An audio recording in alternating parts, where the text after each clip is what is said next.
My full name is Marc P. Misthal. I am a attorney with the law firm of Gottlieb, Rachman, and Reisman in New York City. We are an intellectual property boutique, which means that we only do work relating to patents, trademarks, copyrights, trade secrets, things of that nature. We do that work for clients of all different sizes, ranging from companies that you and your viewers have probably heard of, to smaller companies that you and your viewers probably may not have heard of. And we really run the gamut in terms of industries. So we'll do work. We have a lot of clients in what I would call consumer goods, apparel, toys, cosmetics. We do a lot of work in the hospitality industry, so hotels and restaurants. But we also have clients who are in other things like pet products or high-tech devices, cell phone technology, and the like.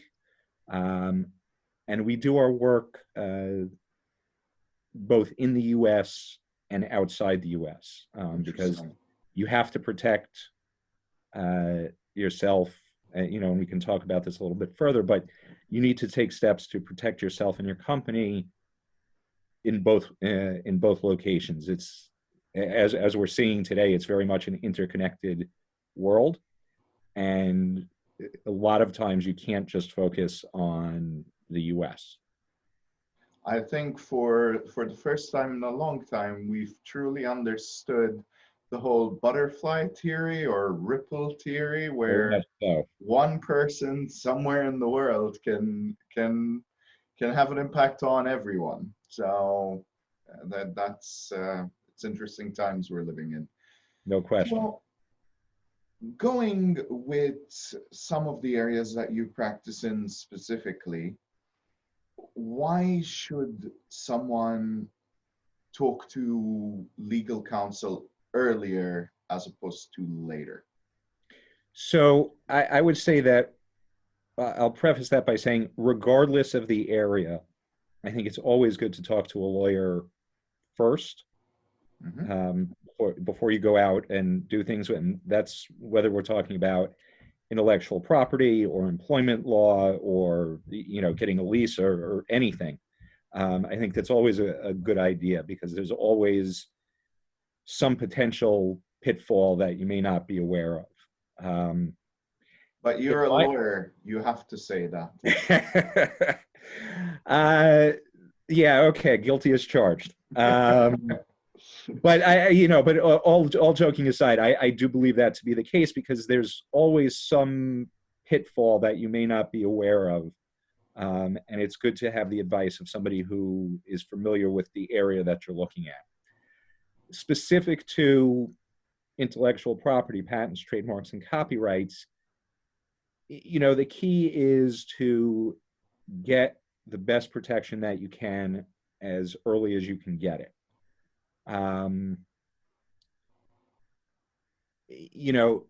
Very early on, protection is very valuable for startups. The ideas that they have, or the things that they're planning on doing, that's the business. And that needs to be protected for two reasons. One, because you want to make sure that others are not copying you or taking something that they shouldn't be taking. And two, because if you're looking for investors, they're going to want to see that you've taken steps to protect yourself. They're going to, a lot of times investors will ask, have you filed a patent application? Do you have an issued patent? Have you filed a trademark? What have you done? What steps have you taken? Usually when you're making disclosures to potential investors, that's something that would be, if you have something, if you have that protection or even application, it would be disclosed to them and they would see it. and as opposed to having them ask for it. Okay. So it may make them a little bit more comfortable with the investment to know that you've got some protection. So, what in your experience is protectable that most people don't even think of protecting? What have you come across? It really depends, but the short answer is pretty much everything. I think it's helpful to talk about the different types of protection and what they protect. And maybe the best thing to do is to start with trademarks. Trademarks are pretty straightforward. Everybody understands what it is. We see them all the time. You go, I mean, not now that everybody is mostly in lockdown, we're not seeing them as much, but drive down any road, you're going to see the signs for McDonald's or BP gasoline or, your local restaurant or the big box stores like Best Buy or Home Depot. Anything that indicates source is a trademark. Usually when people think of that, it's words. That's the usual way to think of that. But it doesn't have to be. Trademarks can be just about anything. They can be sounds. Think of the NBC chimes. Okay. In certain circumstances, they can be color. If you think of a Tiffany box, you see that the color of that box without seeing the word Tiffany, you know where it's coming from. Okay, I'm going to cut you off there because that one's Sure. interesting to me, right? Sure. Now, when it comes to color, does that trademark wind up being industry specific and that's why it's protectable? Because I'd have a hard time understanding that you can protect a color. Colors are difficult to protect. Every trademark is industry specific. Okay, so you don't necessarily get protection for every industry that's out there. And if you think about it, that makes sense. Think about Delta, right? There's Delta Airlines. Everybody knows them, very well known. But there's also Delta Faucets. They coexist in the marketplace very well. I don't think anybody would be confused as to which one is which. And it's very industry specific. Certain marks will get broader protection than others. The more famous you become, the broader protection you get. And the test on that is really how likely consumers are to be confused. Nobody's going to be confused because with the Delta example, because nobody really thinks that an airline is going into faucets and is going to sell them, for home use. But you can certainly see a situation where apparel is a good example, where somebody is using a mark on apparel and somebody wants to use a similar mark on fragrances. Well, we all know that many apparel companies go into fragrances. There, the products may be too close. So, there you can make an argument that consumers are likely to be confused into thinking one product is coming from the same source as the other. So it's very fact intensive, and this is why you need to talk to an attorney, because you need to feel out where things are. So an attorney will actually help you figure out what you don't know, which sometimes is the most important thing. Right. So the first thing, if you have a trademark that you want to protect, the first thing you would do is you would go to an attorney, and any IP attorney is going to say, if you want to use this, we have to do a search, because you don't know who else is out there, right? You don't want to be in a position where you adopt a name and you start investing money in it and building up the brand and building up the name. And then a year later, you get a cease and desist letter from somebody who, was using it for 10 years prior to you for the similar business. You want to know that up front, because even though you may not be happy about paying for the search is going to be cheaper than paying to change, going through and changing the name. So you definitely want to talk to an attorney about that. The attorney will be able to give you some advice, possibly on steps you can take to lessen the likelihood, depending on what's out there, of having to change it. that's certainly something that we do on a regular basis, is we'll clear names for our clients, or at least try to clear them. I've actually got a bit of an experience myself with that. I started a business in 2009 called iPop Network. Uh-huh. Now, turns out another company was started in 2009 as iPop Network in the US while I was in Europe. Mm-hmm. I was trading in Europe. I'm an American citizen, born here. The company was also registered here, but I didn't bother registering a trademark. Mm-hmm. We were both working in digital advertising type of space. Sure, theirs was a billboard type thing, electronic billboards, and mine was online magazines. Completely different, but in the same kind of line. Needless to say, I had to change the name. So, right. And so lesson learned. lesson learned. I mean, look, I know one thing we hear a lot is when a company is starting out, money is at a premium. It's always at a premium, but money is tight, and everybody's looking to do what they can to save. And a lot of times, one area that people look to save on is on the lawyers. And sure, you can do that, but I think in the long run, it's a disservice to you and your company, because you could wind up paying for it, much more than the attorney would have cost in the first place. Now, the interesting part there, and I want to bring it back to an area that you were talking about, and that's international, right? Mm-hmm.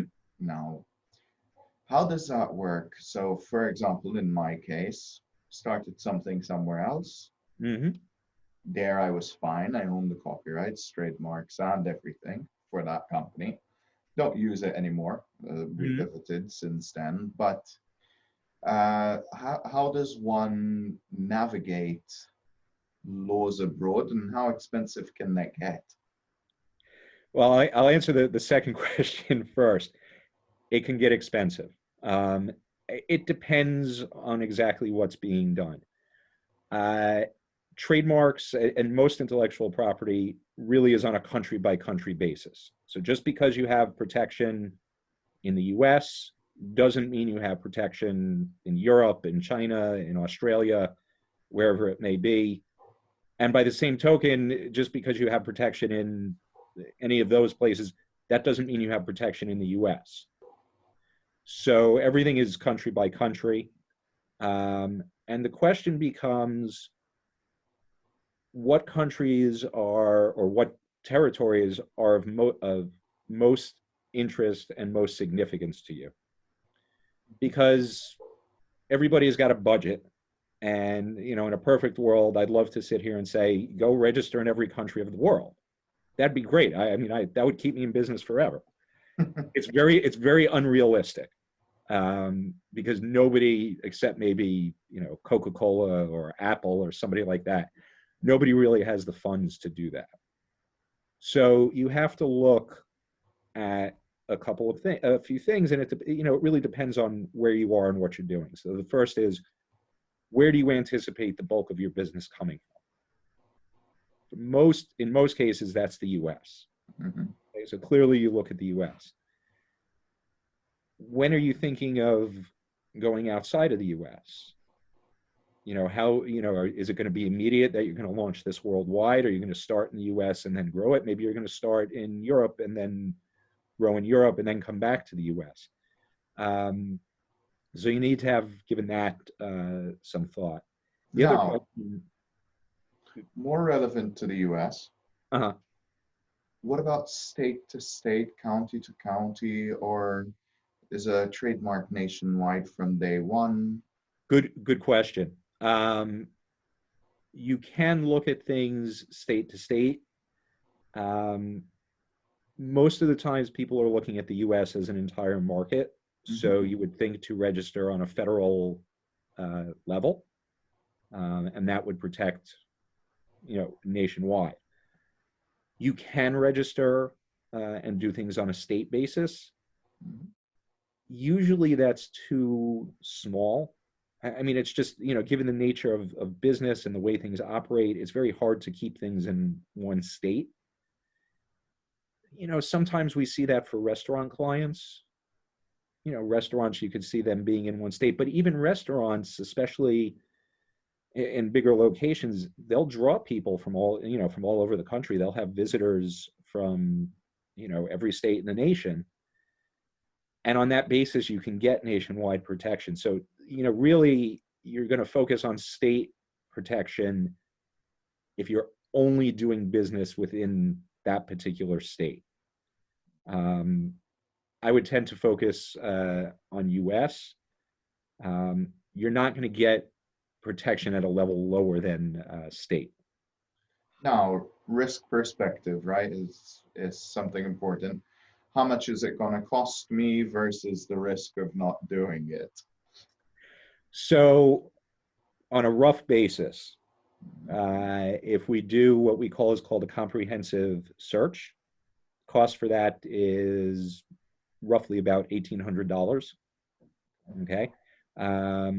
We get a search and it looks at everything. So it looks at the federal trademark database, it looks at state trademark databases, business listings, domain names, websites. We wind up getting a report that's usually 2 or 3 inches thick. We wade through it. We write up a summary because nobody wants to look through a report that big. And we give you the good, the bad, and the ugly.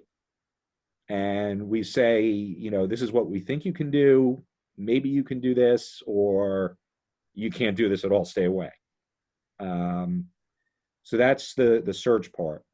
To file a U.S. trademark application, the cost to get on file for a single class, and I can talk about what that means, is about $1,000.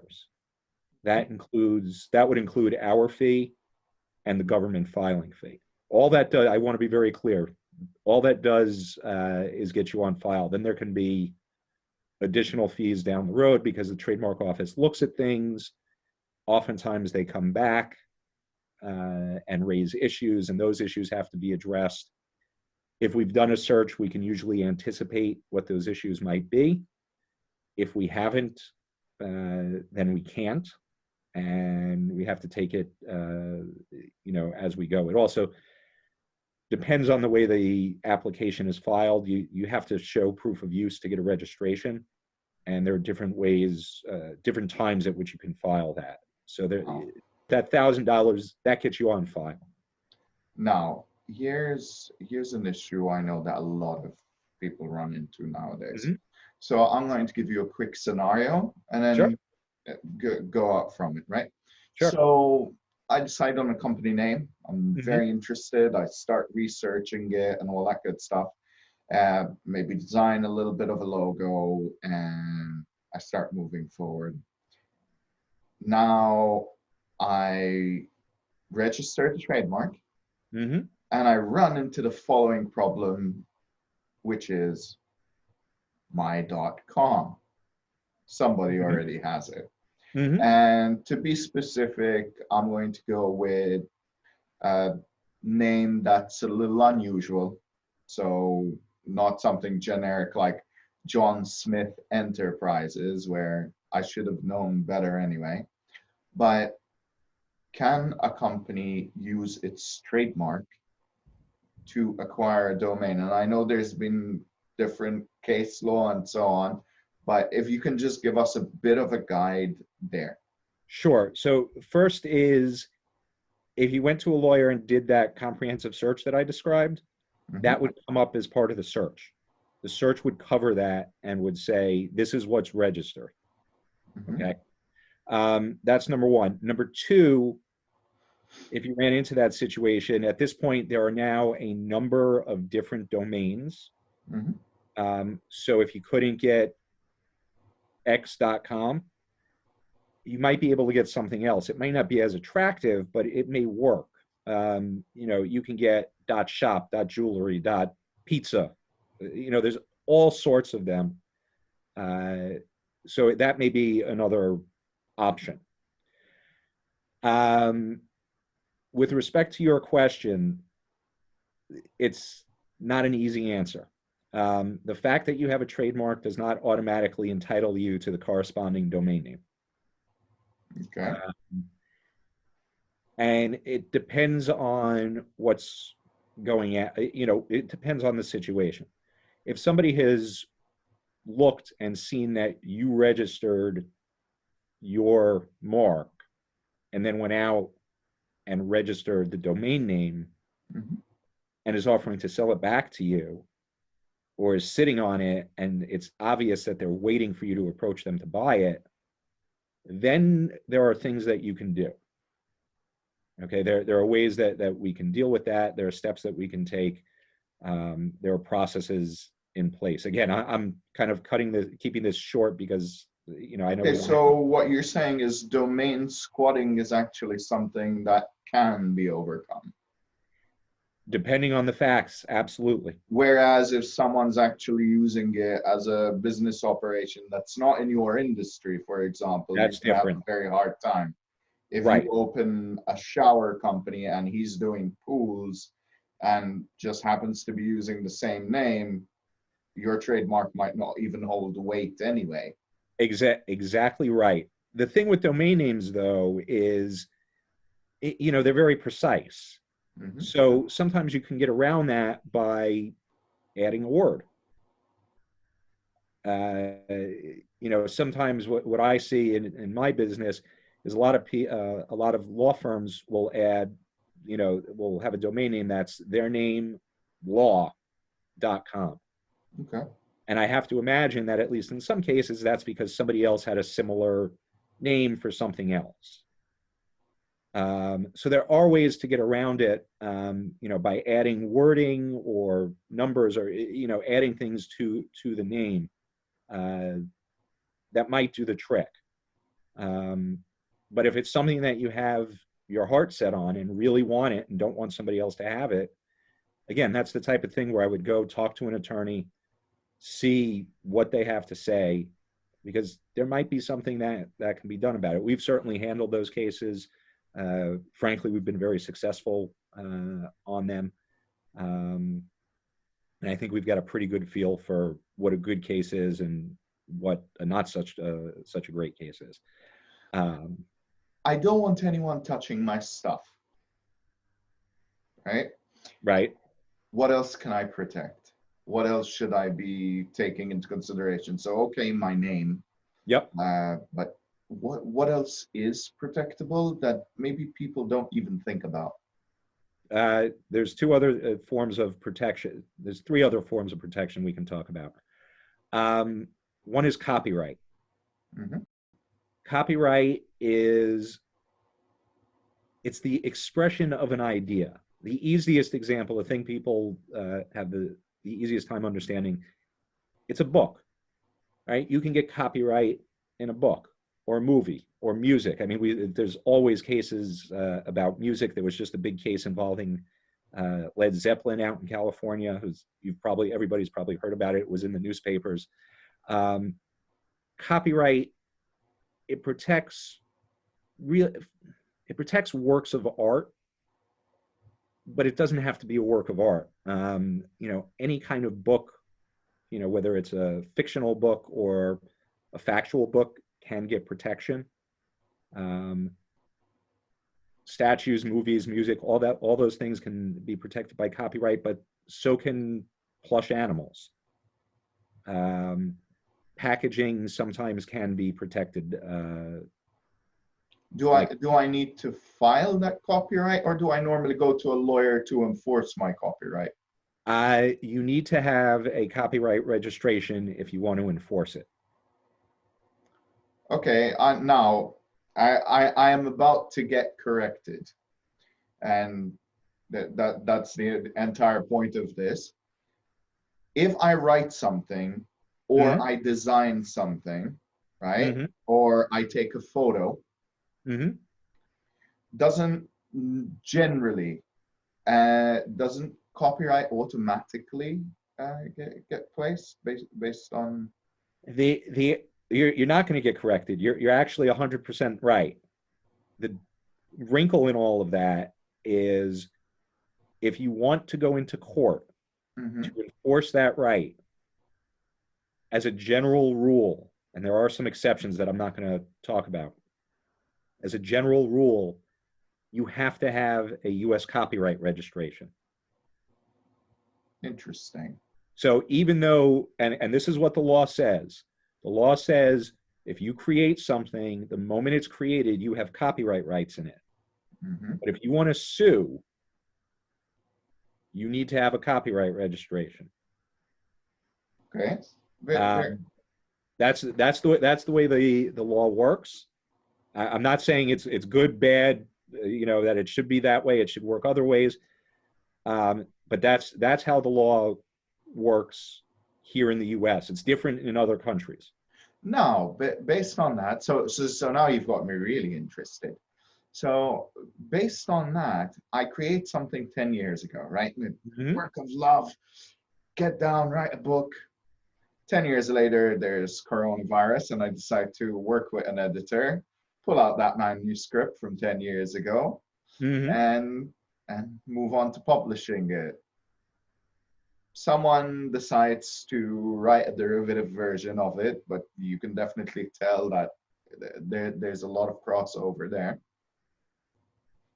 How far back can I go back to register something that was created 10 years ago? I've got ways of proving that is my original work. I understand that would be an issue too. You can actually go pretty far back. So you could copyright it in that situation. What happens, it's better to do it sooner rather than later, because if you do it sooner rather than later, and sooner rather than later in this circumstances would generally be in about 3 years, then what happens is you file the copyright, it goes to the Copyright Office, they look at everything, make sure that it's in order, they send you back a certificate. If you've done it within 3 years of creating the work, the courts will presume that whatever that certificate says is true. You don't have to prove it. If you do it 10 years later, like you're suggesting, the court will look at it, but they could make you prove, and here from what you're saying, maybe you could do that, but they're going to make you prove whatever the certificate says.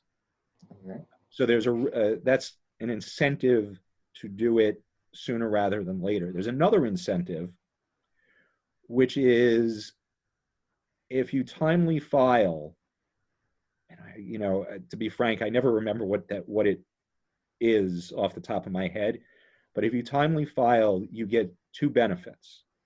One is if you have to sue, you can make a claim for your attorney's fees. Okay. If you don't timely file, you can't make that claim. That's a powerful tool. The other tool is if you timely file, you can request what's called statutory damages. And that is an amount that would be paid for infringement that's set by the Copyright Act. Now, you don't always want that, but sometimes somebody has infringed and you don't know how much they made. Maybe they kept bad records, and they have no records to show what their profits were, or maybe they didn't make any money, but they need to, because of what they did, it was so egregious, they should be penalized so that they don't do it again. So the statute allows for the court to make a finding and award an amount based on what the court sees that's within a range set in the statute. Interesting. But if you don't timely file, you can't get that. Now, here's a big one for you, and this is, so once again, risk perspective, working on a budget.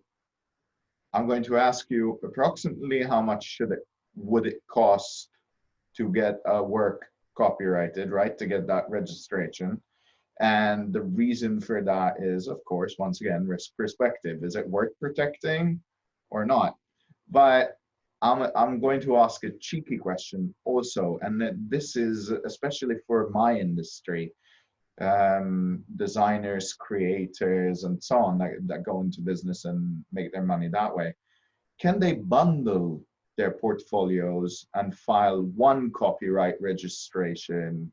Sure, might not give them all the protection, but I'll put an example out there. I might have 7 books worth of content. Mm-hmm. I'm not really worried about people stealing bits and parts, but I wouldn't mind bundling them and doing them in one if it's cost effective. Sure. Both fair questions. The cost question on how much it costs, if we do it, Mm-hmm. it's about $550 or so. Okay. So that's the first question. That's the easier question. Your second question is actually a very difficult question to answer, because the Copyright Office has been changing its rules on what it will allow. I know that photographers can register groups of photographs in one registration. Okay.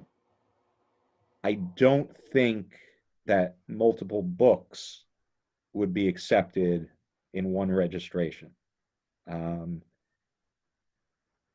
There are certain times when the Copyright Office will allow it. It's definitely, if you have that question, that's definitely something to talk to an attorney about, because the Copyright Office used to be more permissive and has gotten less and less permissive. So it's a fair question. It's a question that we actually get frequently. But it's not one that I can easily answer. Okay, so it would be a case-by-case basis. Yeah, that's a case-by-case basis. There are two, if you don't mind, there are two things that I want to point out on copyrights. I don't want to miss them before we. Excellent. And then I finally have 2 questions that I have for you, and they should be short. Yes. Okay. Fair enough. I'll do my best to phrase them that way for you. That's fine. So the two things are, the first thing that we hear very frequently is somebody will find something and they'll say, oh, well, I'm going to take this and I'm going to modify it and I'm going to make it my own. Mm-hmm. And they'll say, I only have to change 10% of it or change 5 things on this. And if I do that, then it doesn't infringe. That's Give me an example. Oh, we hear it all the time in the fashion industry. People will take a design, a fabric design, and they'll say, okay, if I change 10% of this, now it doesn't infringe. That's not the case. There is no magic formula. I can't tell you how many times we've had clients come to us saying, oh, I heard that if I only change X percentage, then it doesn't infringe. That's not the case. There's no magic formula. The question is, are the designs, is what is the original work and the allegedly infringing work, are they substantially similar? That's a very subjective test, but there's no magic numerical formula. Mm-hmm. That's number one. We hear it a lot, so I think it's important to get out there and dispel that myth. The second thing is, with copyright, you have to be careful with who is doing the work. So, for example, if your company makes figurines, mm-hmm. okay, and you hire somebody as a freelancer, not as a full-time employee, you hire somebody as a freelancer to design figurines, mm-hmm. you have to make sure that that freelancer transfers all the rights in whatever they've done to your company, because otherwise the freelancer owns all the rights. And you can go and you can take whatever they've done and turn that into a figurine and go and sell it wherever you are and make your money. But then the freelancer can come back and file a lawsuit because they own the copyright. I'm going to slip my question right there, Right ahead. actually, because it ties right in. I'm starting a new business. I'm really excited. I hire my uncle's cousin's friend to design my logo. They create it. I give them a slip of paper with rough design, and that's the general idea of the logo, right? And then they go and they digitize it and make it beautiful, and they send it back to me. I give them $50 or 100. We walk our separate ways, and I go chugging along with my business. I start building it, not a care in the world. I don't bother trademarking because I figure my logo's quite unique, my name's quite unique. Who owns the rights? Well, arguably, that person who digitized it might have some rights to it. So the answer is, and I don't, look, it's hard to do when it's your friend, your family member, whatever, and that's why sometimes it's good to have the lawyer. It doesn't matter who it is. You got to get them to sign the piece of paper saying that you own all the rights. And if you have to go to them and tell them, my lawyer told me I have to do this, I'm not, blame it on the lawyer. Blame it on the lawyer. Blame it on the lawyer. But you have to do it, because otherwise you can find yourself in a world of trouble down the road.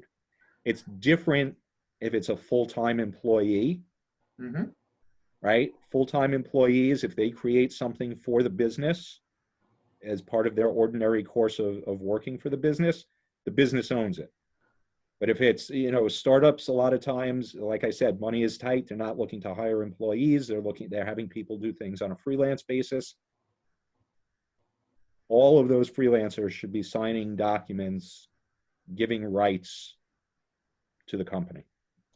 Okay, now one thing that you'll find on the internet, and I want you to either agree with or disagree with, and this is my final question, in fact, for you.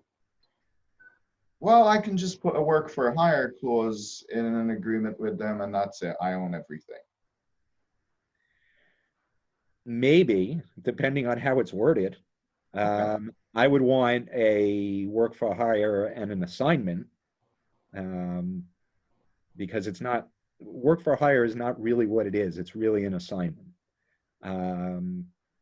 You want to make sure that that transfer document is done right, because if it's not, then down the road you can have your freelancer coming back and creating trouble. And I've been involved in cases where that's happened, and not necessarily from startups, from bigger companies that are established and routinely protect their IP, and maybe should have known better, but just things kind of fell through the cracks, and it just happened, and it was expensive and long and time consuming to resolve.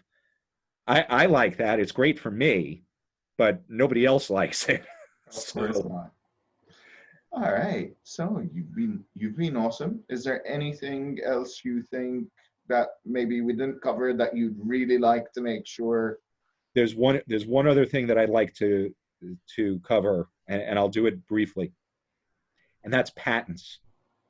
Without going into the details of what can be patented or what can't, it's very, very important to speak with an attorney if you're even thinking about getting patent protection, because there are some very firm deadlines about when patents have to be filed. And if you blow those deadlines, you can't go back and file a patent. Generally, the deadlines are, in the US, it's usually 1 year from the date the invention is made publicly available. Wow.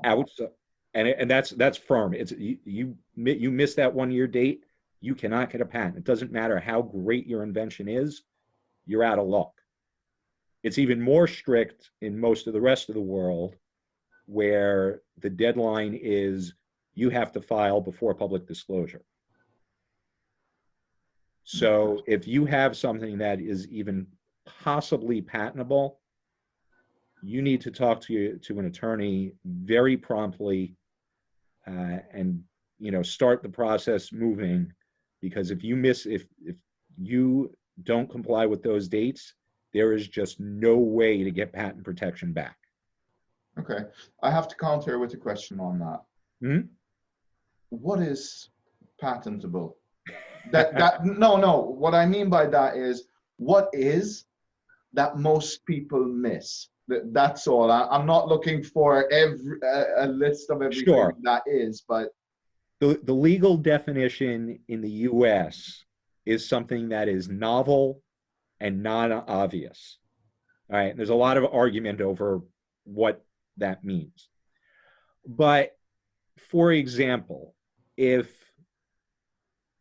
and this is, I'm going to use something very simple that can be, that's easy to understand. If you have a new doorknob, I'm just looking at a door here and I see the doorknob. If you have a new doorknob that functions in a new way that nobody has ever thought of before, and it wouldn't be obvious to somebody who's familiar with doorknobs, that's something that can be patented. It doesn't have to be something what that's about processes? Processes in certain circumstances can be patented. Software in certain circumstances can be patented. And the fact that I'm saying certain circumstances, that means you have to talk to the lawyers to find out what those circumstances are. It's very involved, very complicated. It is not something I would advise doing on your own in the slightest. So same thing with recipes, those kind of things. Recipes, not necessarily protectable. Okay. In any means. Maybe. So keep it secret. If you keep it secret, then it's a trade secret. So think of Colonel Sanders and KFC, or think of Coca-Cola. Their formula is a trade secret. But this is why you need to speak with an attorney, because you need to know which form of protection should I take, which is the best, and how do I get it, and how do I make sure that I've gotten it, so that if I have to go after somebody, they can't say, oh, well, you blew it, you don't have the protection that you think you have. Thank you, Marc. You have been awesome. I want to be very much. mindful of your